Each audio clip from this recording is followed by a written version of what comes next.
Hey guys, Big Red 3 Tennis here again. Yeah, I remember I made a vid saying after 2 a.m. don't fucking listen to your brain. Well, it happened again. After I made my Bash predictions video, I want to see Better Than Our Best.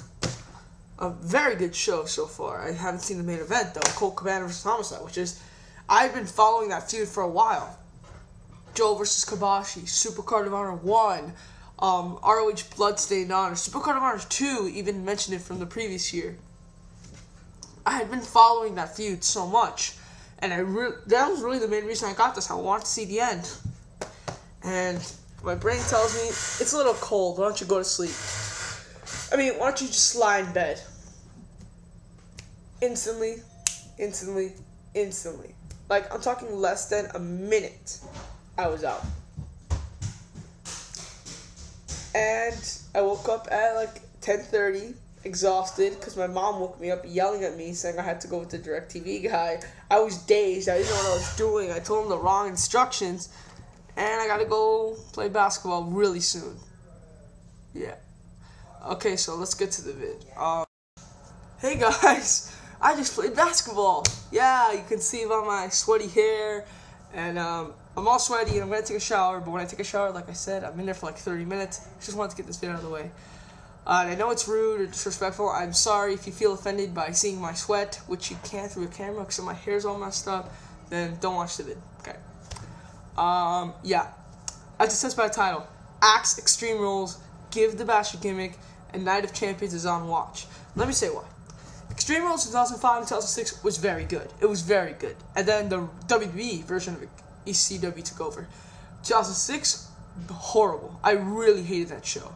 2007, hated the show. 2008, really didn't like the show. I mean, Jared gave it an 8. Honestly, I would give it a 6, a 5.5 maybe. It might even be worse than the Bash. Well, I can't say that because the main event was awesome. But yeah, I hated the pay-per-view last year, and this year I did not like it. It was better than the last 2 years in my opinion, but I still did not like it overall. You know what? The Extreme Rules gimmick doesn't work. Axe it. I'm tired. I've given the movie 3 years.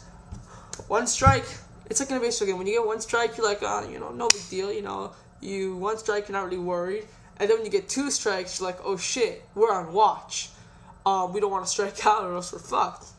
And the WWE just struck out in my eyes.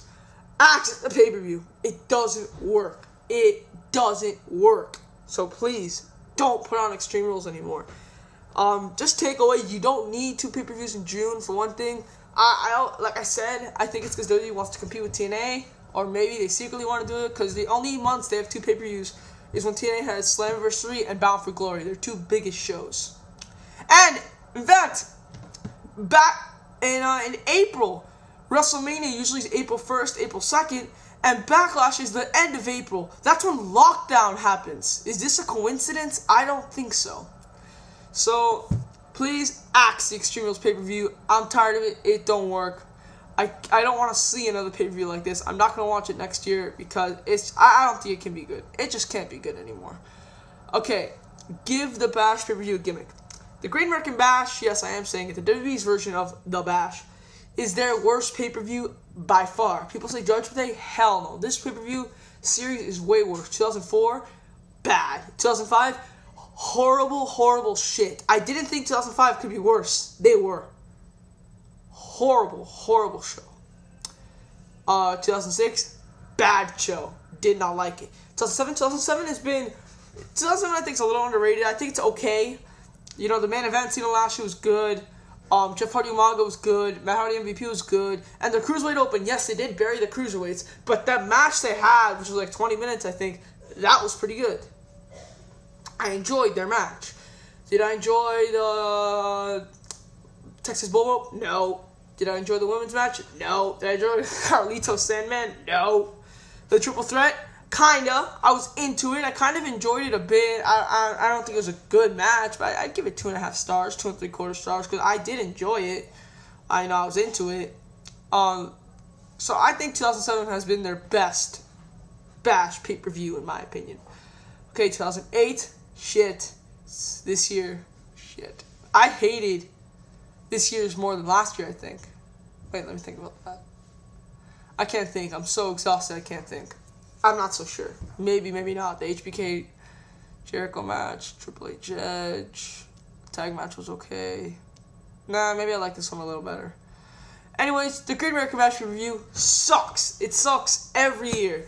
Obviously, I think maybe it's because WWE doesn't like having two pay-per-views. Maybe they want to give their guys a break. I don't know why it sucks so bad every single year. Like I said, that's the only plausible explanation I can come up with. The WWE wants to give their guys a break because they work 2 pay-per-views a month. That's the only reason. But anyways, it sucks. So you know what? Give the Bash pay-per-view a gimmick. Because I'm giving up on the Bash. I have. Extreme Rules PPV is different. You can always turn that into a regular pay-per-view. The Bash needs a gimmick. It just needs a gimmick. Like I said, maybe you can even just take away Extreme Rules and the Bash can be all by itself and maybe the wrestlers will work harder. Give the Bash a gimmick. Or take away Extreme Rules because it's not working right now. June is the worst month for WWE pay-per-views. It has been for a long time. And July also. Because the Bash is in July. June and July is horrible. That's when I say wrestling sucks in the summer. Because for WWE, June, July, and even August sometimes, it's not good. It's not good at all. I have not enjoyed Slammiversary, thank God. Thank God for Ray Jericho. Because I really have enjoyed very few matches. So give the Bash pay-per-view a gimmick or just take away Extreme Rules and leave the Bash by itself. Because it's not going to work with these two anymore. This combination doesn't work.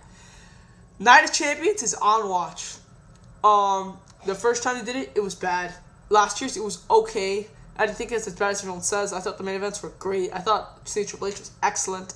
Batista Edge was very good. I actually liked the opening tag match between Miz and Morrison and Finlay and Hornswoggle, and I liked Kofi Jericho. Everything else was not so great. And Kofi Jericho wasn't that great. It was good. Okay. So I think it's a little underrated, but the pay-per-view overall was not good. It was like a 6, 5.5. The one in 2007 that was not a good show. Except for Batista Edge. I think that's your definition of a one-match show. I mean, I know the Cruiserweight match was good, but still, it could have had more. So, the Night of Champions, you're on watch. This gimmick has not worked the past 2 years. I don't know whether to trust it for a 3rd year in a row. All I know is the gimmick for the past 2 years has not worked. So, Night of Champions, you're on watch. You need at least a 7. Get at least a 7 for my rating on your pay-per-view this year. And I'll say, okay, Night of Champions, you can continue. Because I like the gimmick. I think it's a good gimmick. But it's not working. I don't know why it's not working. It's just not working. The gimmick of having every title match on the line. I enjoy the gimmick, except I think what you guys did wrong was in the first Bash, you had, I think, 1 title change, and in the second one you only had 3, and this one there's not going to be a lot because 3 title changes happened at the Bash, and I think 4 or 5 happened at Extreme Rules. So again, this is probably why this gimmick is not so great. Night of Champions, you're on watch. I am gonna watch your pay-per-view just because I love the gimmick. I think the gimmick is great. But it just hasn't worked out. Please, WB, work something out. True Slayer sent out a thing where he's accepting 5. You have to do 5. You send him 5 recommendations, no more, no less, of shooters that you want to plug. He will check them out. If you send me, I'm not going to be mad. In fact, I would love it if you sent a recommendation to me. Who wouldn't want to be recommended? But I think there are guys who might deserve it a little more. Go if you want to recommend me, go ahead. I'm not stopping you. Why would I stop you? That's from a business. Like, let's say this is my job. From a business sense, that's a bad move to stop you. If you want to go plug me, go ahead. I'm not going to stop you. I'm just saying, guys like A-Stone, who is probably the smartest shooter on YouTube, and we know True Slayer will plug him because True Slayer knows A-Stone for WrestleMania, at least I think. Casey Legendary, I think those guys might deserve it more. If you want to play me, I'm not going to stop you. What incentive do I have to stop you? But, like I said, just think of A-Stone and Casey Legendary, because I really think they deserve a little more. Who did I send out? I was asked that by several people. Okay. I sent out all the members of the Revolution and Killer King. I first sent out, check out the 15 Revolution. It has 4 shooters, and then I sent Killer King. And then I realized, oh shit, you can't send, because he's going to think that's one channel. So I resent him a message from the Revolution channel. Yes, guys, I sent myself. I didn't do it intentionally. I sent the Revolution. It says, here's a channel, involves these shooters. and I wrote myself, trademark, Matt, and Seth. And I don't think I'm like a glory hog or that I really wanted it. It's just I really wanted the Revolution channel to be plugged. Okay, question of the day. Hey, my brother's account, I can send 5 people from there. I'm gonna send A-Stone, Casey Legendary, Colner2736, and I don't know the 2 of the guys. Message me if you want me to send you. Okay, question of the day is, which superstars, main eventers, are not allowed? Because I'm going to get too many Cena, Batista, and Triple H roads. Which superstars, mid-carders, tag teamers, do you want to see off WWE television for a little while? You don't want to see them on your screen because they're pissing you off. Not so much that they're bad workers, they're just annoying. It could be anybody. I'm not going to give you a choice. Just can't be a main eventer because I know I'm going to get a lot of Triple H, Cena things. I just want, cause I'm curious about the mid-card. It can be whoever you want. I'm Big Red 310. I'm going to shower. I'm out. Peace.